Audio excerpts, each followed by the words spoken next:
no, Hulkenberg's had to retire before the race has even started. Anyway, the race is go, go, go, and Lando goes wide, but Max holds on. Max has to give up the lead back to Lando, though. Lap 4, Max goes into the lead. Lap 6, Piastri passes Leclerc for third. Lap 25, Alonso retires with suspension failure. Lap 47, Lando pits, but is held with a front left sticky wheel. Lap 49, and Piastri gives the place to Lando.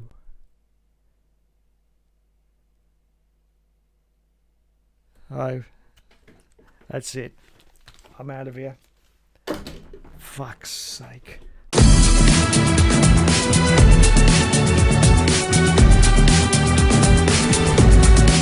Hello everyone, and welcome back to a brand new video, and welcome to my autopsy for the Italian Grand Prix. Yes, so what will we give it a score out of? I'm going to give it a 5 out of 10. Let's face it, it wasn't very exciting, was it? There was some good battles going on between the drivers, but in terms of entertainment value, very, very little was going on. So I'm going to give it a 5 out of 10 for the race. Entertainment value was pretty low. Anyway, so the race was about to start, and unfortunately Nico Hulkenberg had to retire before the race even got going. After his previous performances, it was very sad news, but yes, Hulkenberg was out of the race. Anyway, so it's time to say go, go, go, and the race got underway. Unfortunately, Lando had to go very, very wide, sort of being forced by Max. He managed to hold on to it, and he held on to the lead by completely skipping the chicane. Yes, let's have a look at that right now. Trying to take the lead of this one, taking the widest possible line. Will they make it through? Max Verstappen goes off the road. And just, of course, the inevitability of that was that he had to give the place back up to Lando in the end, because the team made a very sensible decision and decided that they were going to get a penalty if they didn't. So it was give the place back to Lando.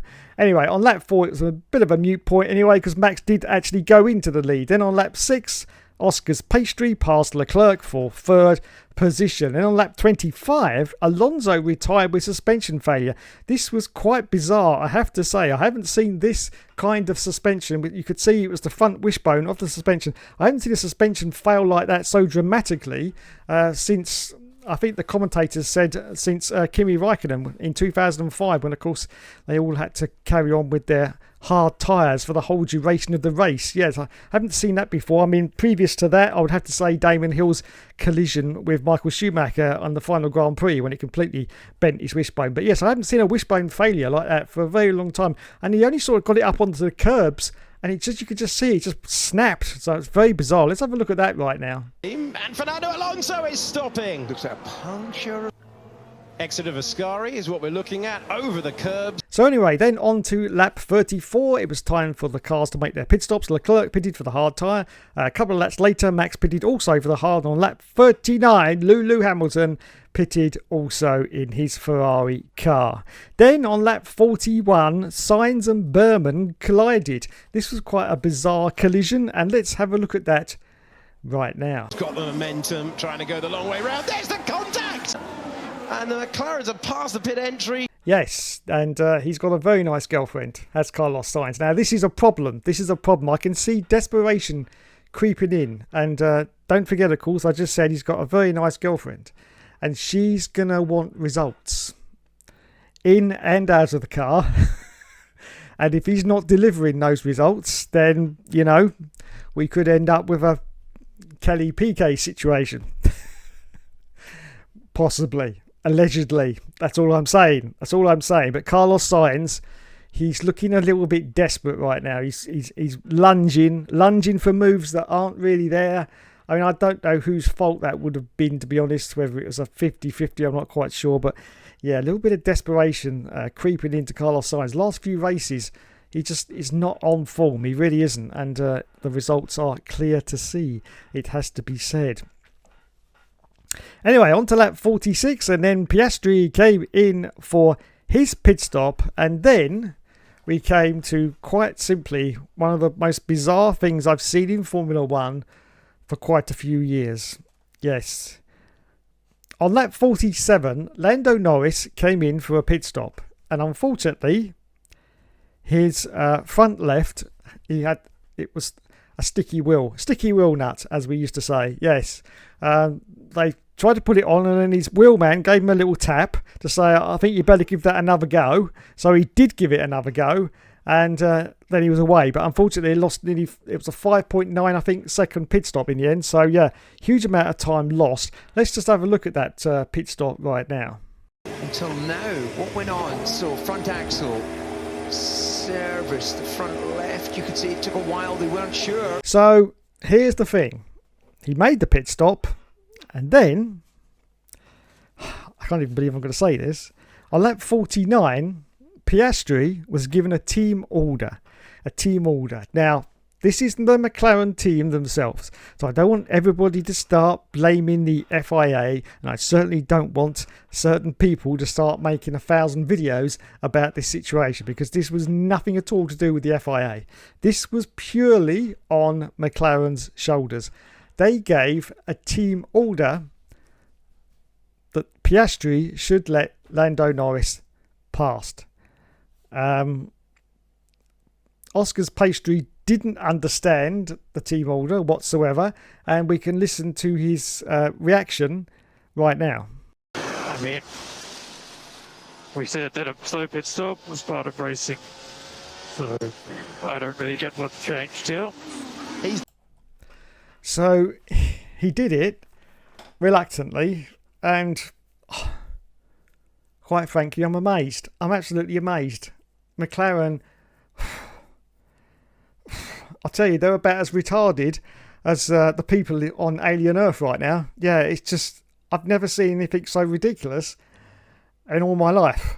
Really, I just haven't. Yeah, they're just as retarded as the people on Alien. Oh, look, it's behind you. What is? The 8-foot fucking monster, you idiot.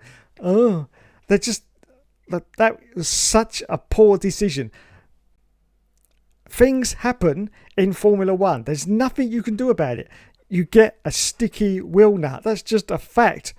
These things are on such a tightrope of tolerance. It's unbelievable. So something is going to go wrong. So Lando lost time because of that. Now, this is the thing that I don't get, and that is McLaren aren't looking at the bigger picture. Are they forgetting who won the race? Max Verstappen. Now, we've got no idea until the next couple of rounds whether that is now a resurgence back from Max Verstappen. And don't forget, they had a lot of upheaval with Christian Horner leaving the team. Now, that would have caused a major reshuffle, bigger than the UK government a couple of days ago. Yes, and all of that means that everyone has to take new positions and get settled in. This causes a huge friction within the team until everybody's settled into their new roles. And that will cause Red Bull to not be as competitive as they were before. But don't forget, at the start of this season, Red Bull were very, very quick indeed. Not as quick as McLaren, but they were still up there. So if this is a resurgence, what happens if Max Verstappen now walks the rest of these Grand Prix and wins it? What happens if Oscar loses the championship over those few points that he lost last night to Lando Norris? McLaren will have huge egg on their faces, more papaya than the inside yolk of a normal egg, to be honest. Huge egg on their faces, because they'll suddenly realise that they shouldn't have made that team order. Everybody agrees that team order should not have been made. David Coulthard in the commentary said it made him feel uncomfortable. It made me feel very uncomfortable. I was like, what the hell are you doing? You can't decide races now just because you've got... I mean, this situation is only going to happen at McLaren because they've got two very, very equal drivers. That instruction would never have happened with any of the two drivers at Ferrari. It wouldn't have happened with any of the two drivers at Red Bull because Yuki's absolutely nowhere. It would not have happened with any of the two drivers at Mercedes. It would only have happened at McLaren because the two drivers are very, very equal. But it was just a stupid and dumb decision. I know some people in my comments have said it was a good decision. I don't agree. I've been watching F1 since 1988, and this is not how you win championships. And more importantly, this is not how you engage with the people that are watching. And the evidence of that was clear during the podium celebrations when there was booing with Lando Norris when he went up to get his trophy. Let's have a look at that right now. You can't hear it very audible because there is lots of the crowd cheering as well. But if you listen closely, you can hear booing underneath when Lando comes up for his trophy. Second position for Norris, who climbs onto the podium. So yes, the people have spoken. They didn't like that. This was in the same ridiculousness as 2002 with Michael Schumacher and Rubens Barrichello. I do believe it was the USA Grand Prix. I'm not quite sure. It was one of them anyway in 2002 when Rubens had to give way to Michael Schumacher. There was no need for it. Absolutely no need for it. And they went up with the podium and the booing was just off the hook. It was off the hook. It really was.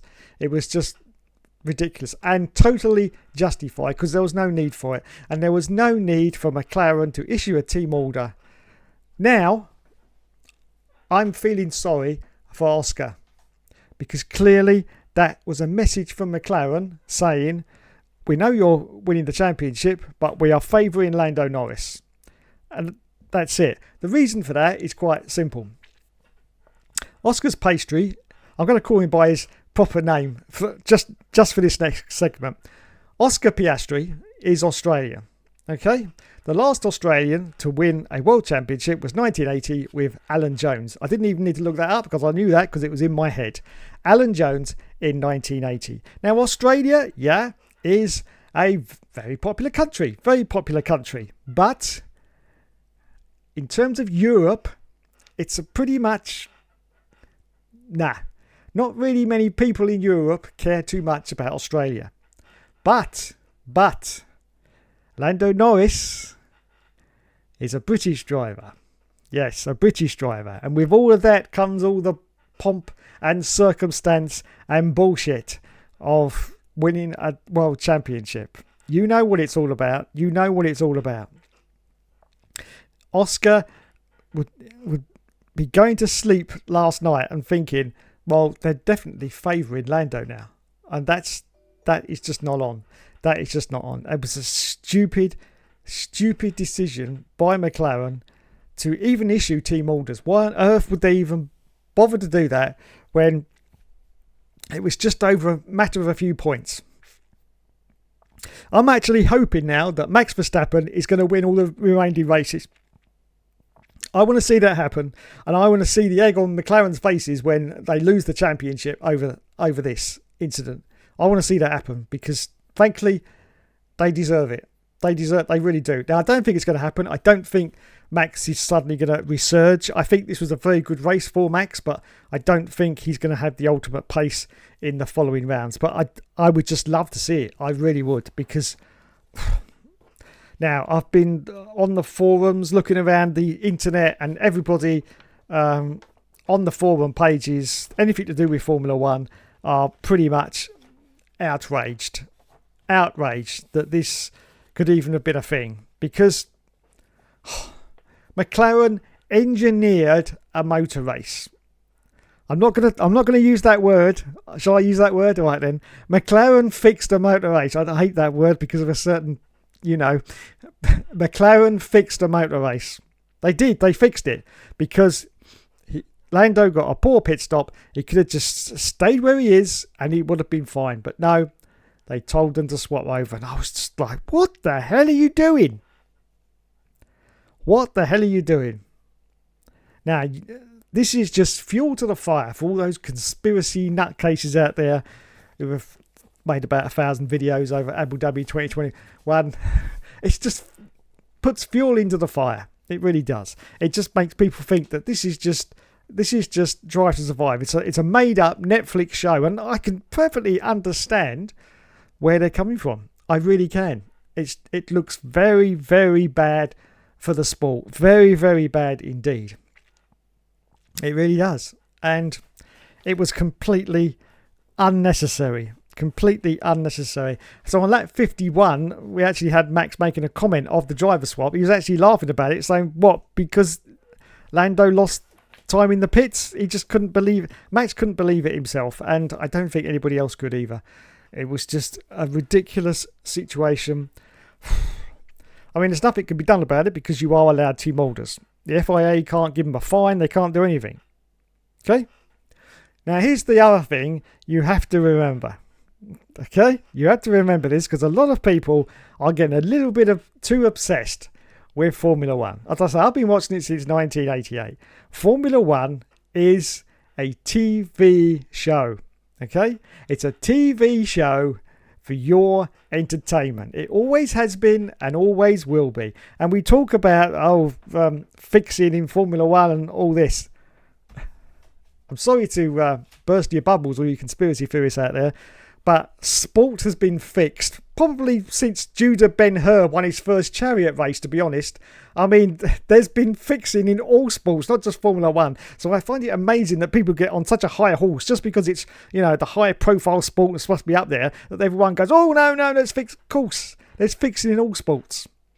I mean, why does no one ever complain about WWE? That's the most scripted and fixed.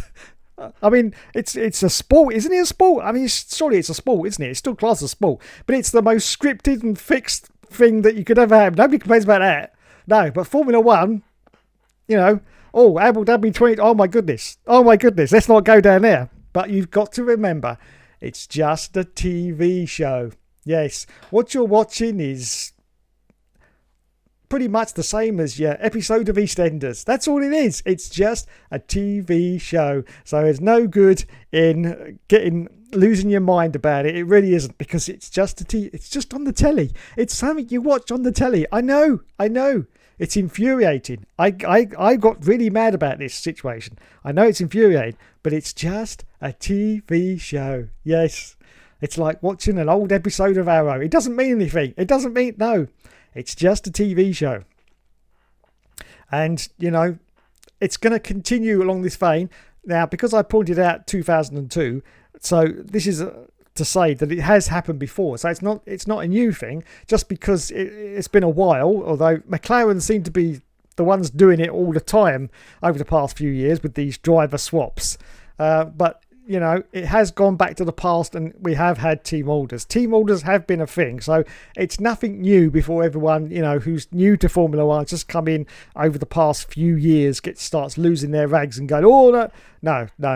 It's been endemic in all sports. Yes, there is corruption. There's corruption in cricket.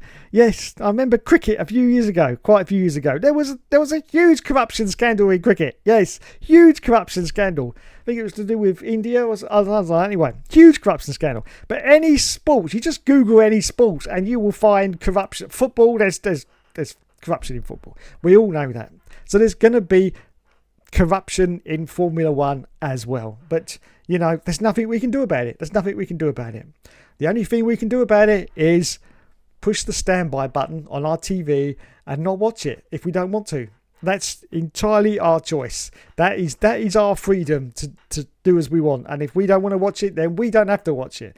No. And if they continue to do stupid things like this, then we have a right to not watch it anymore and for their ratings to go down. And then maybe they'll buck their ideas up and go back to the traditional Formula One that we used to love back in the 90s and the 2000s, because something over the past few years has definitely changed, and that change has not been for the better. It's been predominantly for the worse. I've noticed it basically more for me because I've been watching it for such a long time. I used to just get so excited about these races. Last 4, 5, maybe 6 years, it slowly started to wane off, and I can't really put my finger on it, apart from the fact that some of the racing is inherently boring. And of course, we've had the Max domination from last year, which was a bore fest, unfortunately. That's been a lot better this year, but you've still got domination with the McLarens. They just can't decide who they want to win the World Championship. Lando Norris!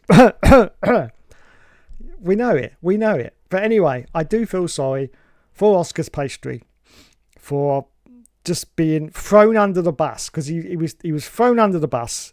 The wheels went right over his feet. He went ow, ow, ow, because That was just horrific from McLaren. It really was. That was a bad call. A very bad call. But as I say, there's nothing we can do about it. There's nothing apart from complain on the socials, which is what we do anyway. Just complain. That's your right. Freedom of speech is everyone's right. Just complain on the socials and say, look, you know, way, way, way out of line there. That's all we can do. And, you know, hopefully they might take that on board and not do it again. But I'm not holding my hopes up, because team orders, I say, have been a thing for lots and lots of years and will continue to be. And yeah, it's just a very, very sad day for Formula One that they need to do that, because they didn't need to do that whatsoever. Same as they didn't need to do that in 2002. They didn't need to do it, but they did. And that's the problem. That's the problem. So there we go. That was my brief synopsis on the autopsy. The race was over on lap 53 and the winner was Verstappen. Now, it's fantastic. Well done to Maxi Boy Verstappen. He got through all that. Now, a lot of people criticising the start. Fair enough. Yeah, he did think that he'd got away with it. Otherwise, he would have slowed down. But he was given an order. He did slow down. Let him part. So that's the end of it as far as I'm concerned. Yes, he completely skipped that chicane. So he didn't have that place at all. He skipped the chicane. So, yeah, he should have in himself possibly said, I think I better give the place back. But Max is Max. You know, he's not going to do stuff like that. The team said to him, give it back. He did. So fair play to Max. And fair play to Max for winning the race as well. Excuse me. It was a great result. And great to see Max back on the top spot once again. Great to see. And yeah, is this the resurgence? We will find out in the next few rounds of the championship. It could be. And then that will really stuff up McLaren. But we will see. We will see. So yeah, Lando Norris finished in second place. Bullshit. And third was Piastri. Charles Leclerc finished in fourth place. Fifth was George Russell. And sixth position was Lulu Hamilton. Yes, Lulu Hamilton. Of course, he had that 5-position grid penalty. I didn't see a thing of Lulu Hamilton on my highlights, which once again were edited highlights of the highlights. I'm starting to notice a pattern here, and I hope it's not, because Channel 4, the UK broadcaster of highlights, is getting fed up with Formula One, because this is the second race in a row now that they've only done highlights that have lasted about 45 minutes. Usually they're an hour and 5 minutes without the adverts. So I'm just hoping this is not a trend which is going to continue, and it's just purely because I don't know, maybe the schedule of when it's actually shown on the TV, that they have to cut it short a little bit. I'm not quite sure how it works. I'm not a TV man. I don't work in TV. No. So I don't know how it works, but I'm hoping that we're going to get back to the hour and 5, because I noticed during these highlights of highlights, there's huge chunks of the race that they just completely drift past. You can go from like lap 3 to lap 10 the blink of an eye, and I get confused and go, what the hell? I know obviously nothing happened during those laps, but it would be nice for a little bit of spreading out a little bit, you know, so I could sort of in my own mind know what's going on before it actually, you know, suddenly goes about 10 laps later. So hopefully this is not a trend that's going to continue with Channel 4.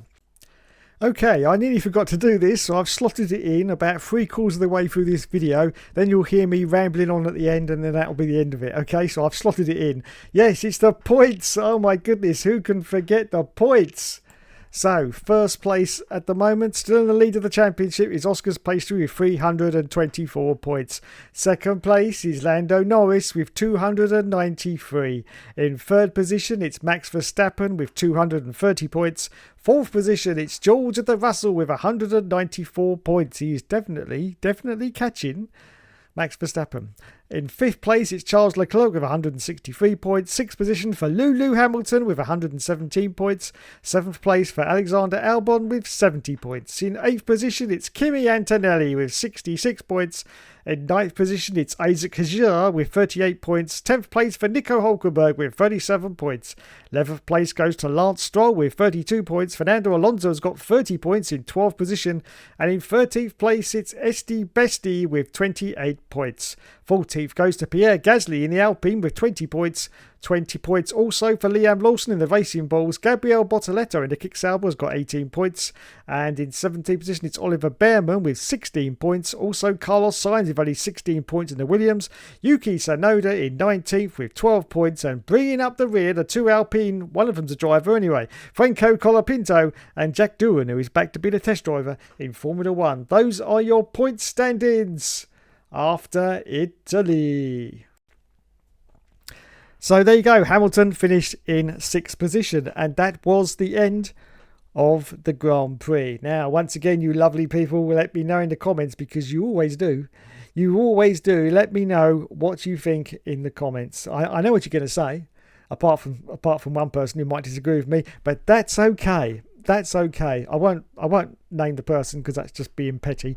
But that's okay if you want to disagree. No problem whatsoever, because that is your right as well. As I say, free speech is a wonderful thing. And I've said it many, many times in the past. If you don't agree with me, then you come on my channel and tell me. As long as you're not insulting me or personally attacking me, I don't care. If you don't agree with me, then come on my comment section and say so, because I love that more than anything. Yes, I'd hate everyone to go, oh, you're so right, Hookster. Oh, everything you say is... get out of town. Get out of town. No, shut up, Hookster. You were completely wrong there. That's fine. That's fine. This is just my opinion. That's all. Some people get in a right old state about opinions, get right het up about it. It's just my opinion, okay? It doesn't mean shit. Doesn't mean I'm right. Doesn't mean I'm wrong. It's an opinion. Yeah, everyone's got them just like arseholes. Yeah. Anyway, let me know, you lovely people, in the comments what you thought about the Grand Prix and this travesty that happened at McLaren, because it was just ridiculous. Absolutely ridiculous. But anyway, thanks so much for watching. You have been awesome as always, and I'll catch you in the next video.